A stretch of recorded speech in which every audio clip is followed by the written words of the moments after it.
What's goody farmer friends? It's 2/11/26. Just got to the farm. Got some observations for you. Wanted to go over. We were supposed to get some rain. We did on my side of town, but it doesn't seem like it rained too much here. Maybe some more tonight, we'll see, and then some next week. But I got some observations, like I was saying, so let me get into that. I had already went over this, but I think it's highly valuable. So this bed planted in September, and we got a good amount of rain during that time period, right after the autumnal equinox. And then these beds were planted in October, and we had also got some good spurts of rain, so everything's coming up nice. And all these beds are October. And if you come down to these last two beds, barely anything coming up. And these two were planted in mid-November, and we didn't get a lot of rain during that time period. These are also more to the north, so they could just be taking a little bit longer to sprout out. But these beds were also not on irrigation, and they were really dry when planting and didn't really keep up with watering on these last two beds after they were planted. But there's still some coming up. So it seems like if you plant in September to mid-October, that's going to be your best bet. But every year is different, so we could get a lot of rain in November and another year. But I trust that they will come up. They were also mulched very heavily, so could just be mulch is really thick and they're going to take a little bit more time to sprout through. So I'll keep you updated on that.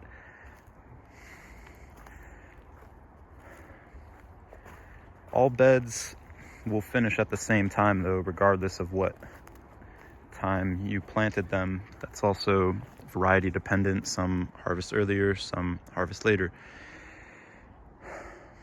So on top of that, I wanted to go over crop plan. Got the crop plan dialed. I'm not going to share varieties, but I will keep that a surprise for a later time. Like I was saying, it's going to be predominantly Swiss chard. So each bed is roughly 36 inches wide by 20 feet. So I've calculated that each bed could get 15 Swiss chard plants in each row, so technically 30 Swiss chard plants per bed at 16-inch spacing. Could go 12, could go 18. I think 18 is a little bit too wide and 12 might be a little bit too close. I want the leaves to get really big. I worked on this farm.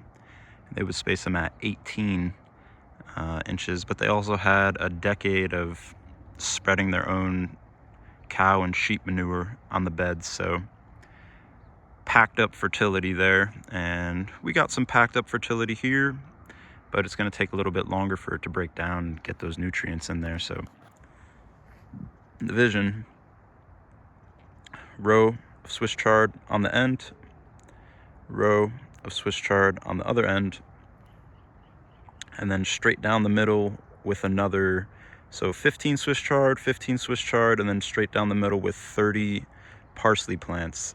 And there's a lot of options because these beds are south to north. Well, technically they're going west to east, but however you want to look at it. So analyzing the way that the sun flows through, you could do your shorter, lower growing plants on the edge and then do your 2 rows of Swiss chard. So low to the ground parsley, and you could even plop the parsley in between the Swiss chard plants, but yeah, I think I'm really landing on what I had first said. So 15 Swiss chard, parsley down the middle, and 15 Swiss chard down the other edge. And you're also dependent upon how the irrigation lines are. You want to have that plant right on an emitter, and the lines are going to be 12-inch spacing emitters, so might just have to add some emitters along the way.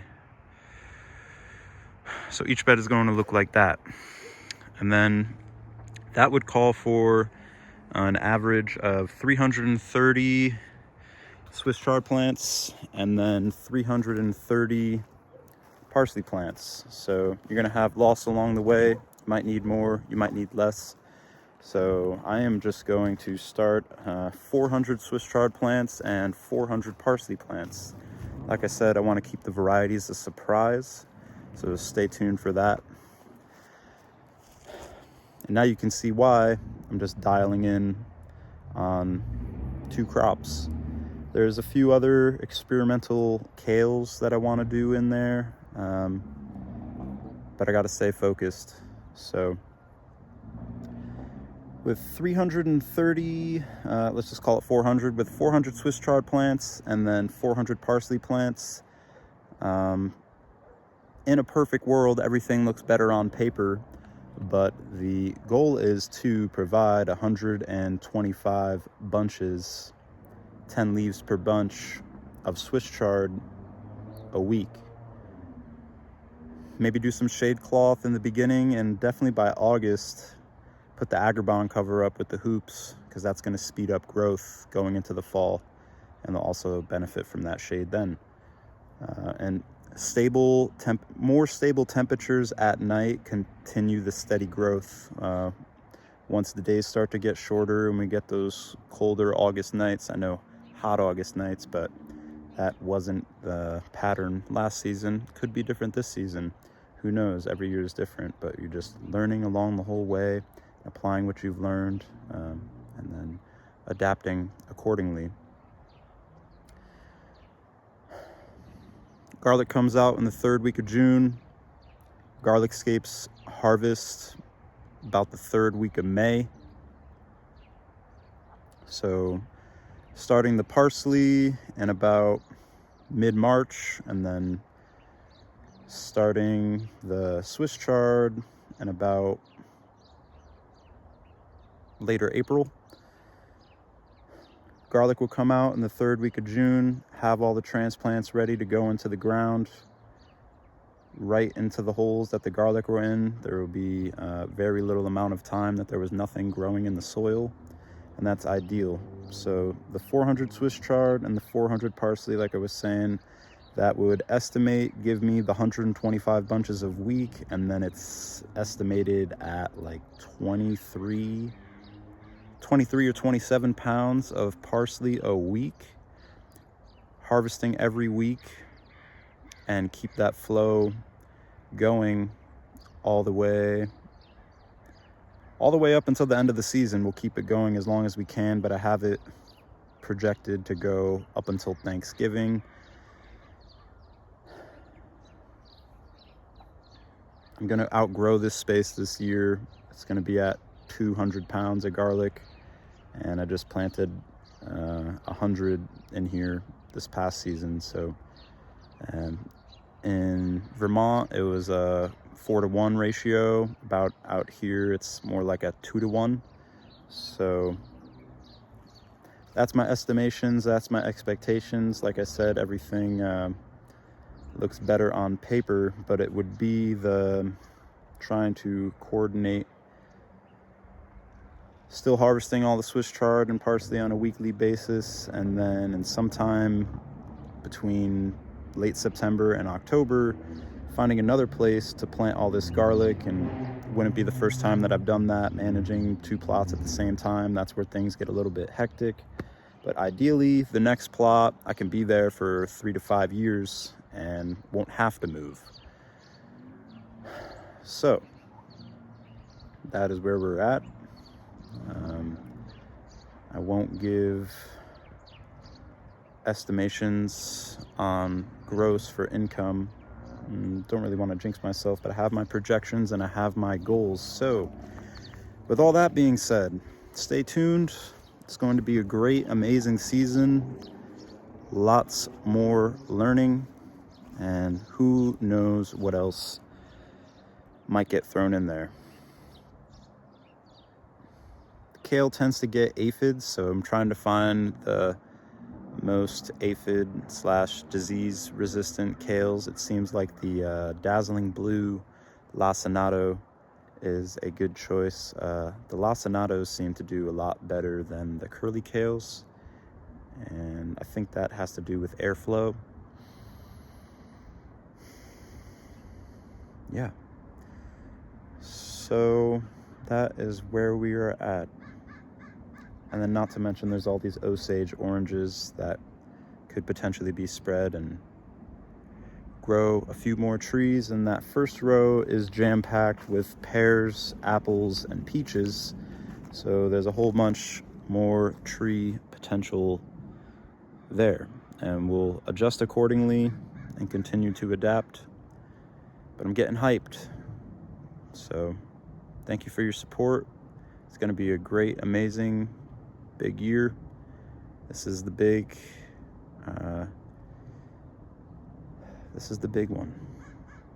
So peace, blessings, wholeness. Grow some food. If not, support your local farmer. That's always been the motto and will continue to be. So I hope that, I say so a lot, huh? I hope that you could benefit from this, be inspired. Please let me know if you have any questions, comments, concerns, ideas, and we'll see you on the next one.